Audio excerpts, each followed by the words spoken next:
Hello everyone. तो चलिए आज हम बात करने जा रहे हैं मोशन क्लास 9th का एक चैप्टर है जिसमें एक छोटी सी टॉपिक की बात करेंगे, स्पीड। किसकी आज हम बात करेंगे? स्पीड की बात करेंगे एंड उसके टाइप्स, उसके कितने प्रकार हैं, किस किस टाइप्स की स्पीड होती हैं। ठीक है, तो इस लेक्चर में बेसिकली हम ये चीज़ सीखेंगे। तो हमारा टॉपिक जो है स्पीड है। स्पीड का मतलब क्या होता है, चलिए आपको बताते हैं। स्पीड का मतलब होता है चाल। कैसा चाल? जैसे मान लेते हैं स्पीड बराबर होता है दूरी बटा में समय। चाल इज इक्वल टू दूरी अपॉन में समय, उसको क्या बोलते हैं? स्पीड। अगर इसको डिफाइन करना हो तो डिफाइन के टर्म में लिखेंगे the total path length covered by total time taken, या फिर ऐसे डिफाइन करके लिख दिया जाए कि इट इज़ डिफाइंड एज, लिखेंगे it is defined as the ratio of, it is defined as the ratio of total path length, defined as the ratio of total path length to corresponding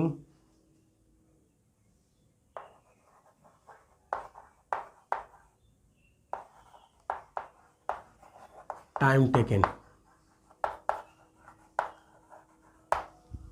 total path length to corresponding time taken।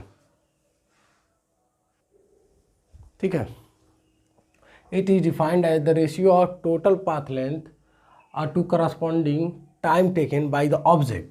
इसे लिखेंगे by the object। ठीक है, ये बात आ गई speed की। लिखेंगे formula जो होता है, speed is equal to total path length, total path length upon में टाइम टेकन। या तो लिखेंगे स्पीड बराबर total path length upon time taken, या फिर actual distance, actual distance upon में time taken.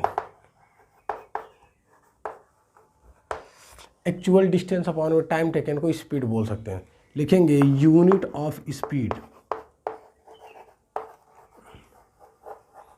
Unit of speed. तो स्पीड की यूनिट होती है, डिस्टेंस की यूनिट होती है मीटर, अपॉन टाइम की यूनिट सेकेंड। तो लिखेंगे मीटर सेकेंड के पावर -1, और या फिर सीजीएस में लिखेंगे तो सेंटीमीटर सेकेंड के पावर -1। चलिए डायमेंशन की बात करेंगे। डायमेंशंस ऑफ स्पीड, तो डायमेंशन होता है m0 LT के पावर -1। ये होता है स्पीड का डायमेंशन। चलिए स्पीड की टाइप्स के बारे में बात करते हैं। तो पहला टाइप जो होगा यूनिफॉर्म स्पीड। पहला क्या है? Uniform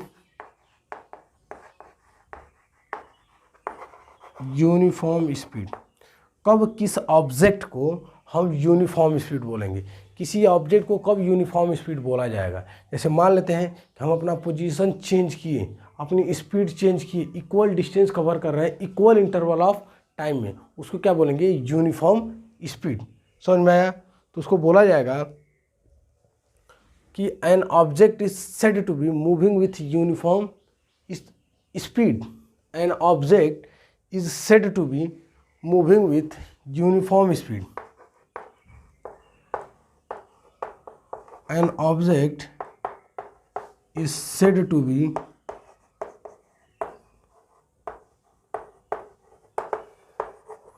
moving with uniform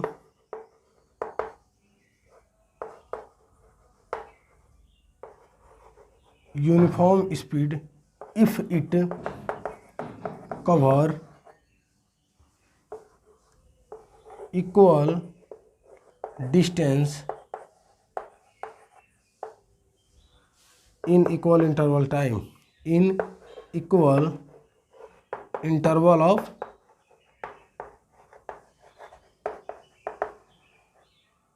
time. देखिए ये जो स्पीड के बारे में बात कर रहे हैं, इनके टाइप्स के बारे में बात कर रहे हैं, ये बेसिकली लेक्चर क्लास 9th के लिए है। लेकिन अगर जो बच्चे थोड़े से वीक हैं 11th में, उन बच्चों को भी ये बेसिक चीज़ जो है अगर नहीं मालूम है तो द जीनियस क्लासेस पे मोशन चैप्टर के लेक्चर पड़े हुए हैं, आप जाके उसको देख सकते हैं। ठीक है, तो हमारा है कि स्पीड, यूनिफॉर्म स्पीड के बारे में हमने बता दिया कि an object is said to be moving with uniform speed if it cover equal distance in equal interval of time. अगर कोई ऑब्जेक्ट इक्वल डिस्टेंस कवर करता है इक्वल इंटरवल ऑफ टाइम में, उसको बोलेंगे यूनिफॉर्म स्पीड। क्या उसको बोला जाएगा? Uniform speed. चलिए सेकेंड टाइप्स बात करते हैं, non uniform. Non uniform speed या फिर इसको बोलते हैं वेरिएबल स्पीड। क्या बोलते हैं? Variable speed. तो इसको डिफाइन करने के लिए भी फिर से डिफाइन करेंगे कि ये अनइक्वल डिस्टेंस करता है इक्वल इंटरवल ऑफ टाइम में। अनइक्वल डिस्टेंस करता है इक्वल इंटरवल ऑफ टाइम में, उसको बोलते हैं वेरिएबल स्पीड। चलिए इसको भी डिफाइन कर देते हैं। An object is said to be, या an object cover equal distance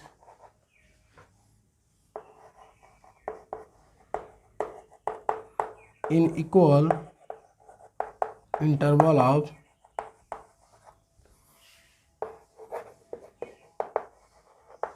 an object cover equal distance in equal interval of time। वो ऐसे उस टाइप्स के मोशन को, ऐसे स्पीड को हम नाम देंगे नॉन यूनिफॉर्म या फिर वेरिएबल स्पीड। समझ में आ रहा है? नॉन यूनिफॉर्म या फिर वेरिएबल स्पीड। चलिए अब बात करेंगे इंस्टेंटेनियस स्पीड। इंस्टेंट का मतलब at particular instant, particular instant जो स्पीड उस टाइम पे, पर्टिकुलर टाइम पे जो स्पीड है, वैसे स्पीड को नाम क्या देंगे? इंस्टेंटेनियस। या फिर उसको डिफाइन करने के लिए टर्म लिखे हैं, it is defined at the limit of average speed. Average speed की limit as the time interval delta T. मतलब उस समय एक डेल्टा टी का मतलब स्मॉलेस्ट टाइम इंटरवल में जो स्पीड होगी, एवरेज स्पीड इंस्टेंट टाइम में या फिर बहुत ही स्मॉल समय के लिए, वैसे स्पीड को नाम क्या देते हैं? Instantaneous speed. तो लिखेंगे इंस्टेंटेनियस स्पीड बराबर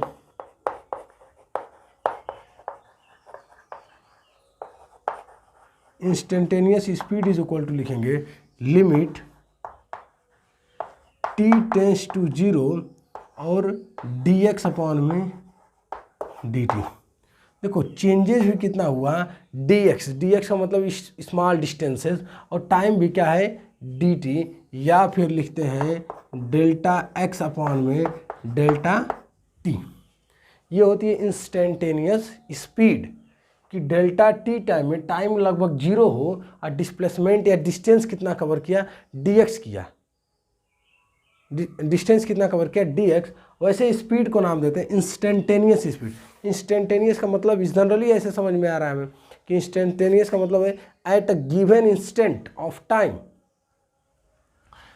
नेक्स्ट जो हमारा टाइप्स है वो है last one, average speed. Average speed. और एवरेज स्पीड क्या होता है? एवरेज का मतलब मीन निकालना। मीन का मतलब क्या होता है? सबको सम कर दिया जाए और सम करके जितने नंबर है उतने से डिवाइड कर दें। जैसे मैथ के चैप्टर में एक चैप्टर है हमारा स्टैटिक्स, जिसमें मीन निकाला जाता है। मीन बोले तो एवरेज। उसमें बताया गया है कि सारे नंबर को अगर 10 लोग हैं तो 10 लोग को ऐड किया जाए और 10 से फिर से डिवाइड कर दिए, ये मीन निकल गया। तो हम बात कर रहे हैं एवरेज स्पीड, स्पीड का एवरेज निकालना, अनुपात की बात कर रहे हैं। तो बात करेंगे कि it is defined as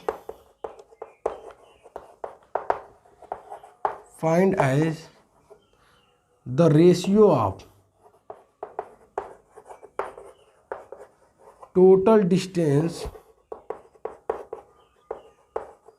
travel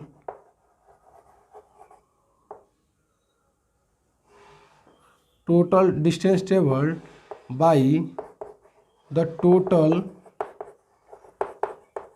time taken, total distance travel by total time taken. लिखेंगे VAV एवरेज स्पीड बराबर टोटल डिस्टेंस अपॉन में total time taken.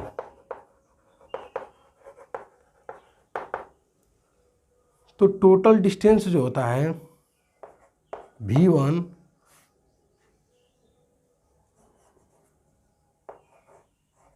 D1 plus D2 upon में T1 प्लस T2। D1 और D2 जो है दोनों speed है, D1 और D2 जो है स्पीड है। कैसी स्पीड? D1 और D2 सॉरी स्पीड नहीं, डिस्टेंस है, और T1 और T2 क्या है? टाइम है। तो D1 और D2 की स्पीड अगर देखा जाए तो स्पीड बराबर लिखेंगे कि मीटर और टाइम क्या होगा? सेकेंड। तो D1 प्लस D2 दोनों स्पीड अलग अलग है, टाइम क्या है? T1 प्लस T2 दोनों का टाइम अलग अलग है। तो एवरेज स्पीड की यूनिट हो जाएगी मीटर सेकेंड के पावर -1, या फिर डायमेंशन की जब बात करेंगे तो ml के पावर 1 और t के पावर -1। समझ में आया? चलिए अब हम बात करेंगे position time graph for accelerated motion. किसकी बात करने जा रहे हैं? Position time graph. तो पोजीशन और टाइम का ग्राफ बनाएंगे। तो पहला ग्राफ हमारा जो है when object moving with uniform positive acceleration, जब कोई ऑब्जेक्ट यूनिफॉर्म पॉजिटिव एक्सेलरेशन से मूव कर रहा है तो उसका ग्राफ कैसा बनेगा। तो चलिए अब आपको हम ग्राफ बनाना सिखाएं। ये है पोजीशन और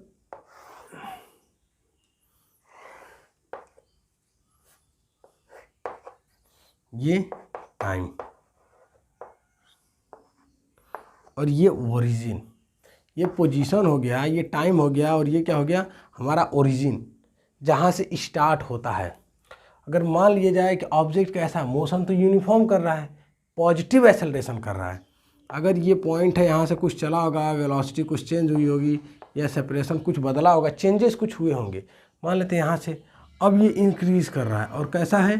पॉजिटिव। कैसा है ये? पॉजिटिव। ये ग्राफ हो गया पोजीशन टाइम ग्राफ हो गया uniformly accelerated positive accelerated motion का। ये ग्राफ हो गया पॉजिटिव एक्सेलरेटेड मोशन। चलिए सेकंड जो ग्राफ आएगा हमारा कि when object moving with negative acceleration, when object moving with negative acceleration, जब कोई ऑब्जेक्ट नेगेटिव एक्सेलरेशन, ये हो गया फर्स्ट का ए का ग्राफ, ये हो गया। ठीक है, अब इस वाले पार्ट का बी का ग्राफ हम यहाँ बना देते हैं। देखिए ये हो गया पोजीशन और ये हो गया टाइम। पोजीशन टाइम ग्राफ, ये ओरिजिन हो गया। अब बोला है कि इसमें कैसा ग्राफ हो? हमारा नेगेटिव की बात कर रहा है। जब नेगेटिव की बात कर रहा है तो नेगेटिव इंक्रीजिंग, तो यहाँ पे पॉइंट x0 ले लिया जाए, और ये ग्राफ किसका हो गया? नेगेटिव एक्सेलरेशन का। ये ग्राफ किसका हो गया? नेगेटिव एक्सेलरेशन का। और ये ग्राफ स्लोप बढ़ रहा है ऊपर, ये पॉजिटिव एक्सेलरेशन का हो गया।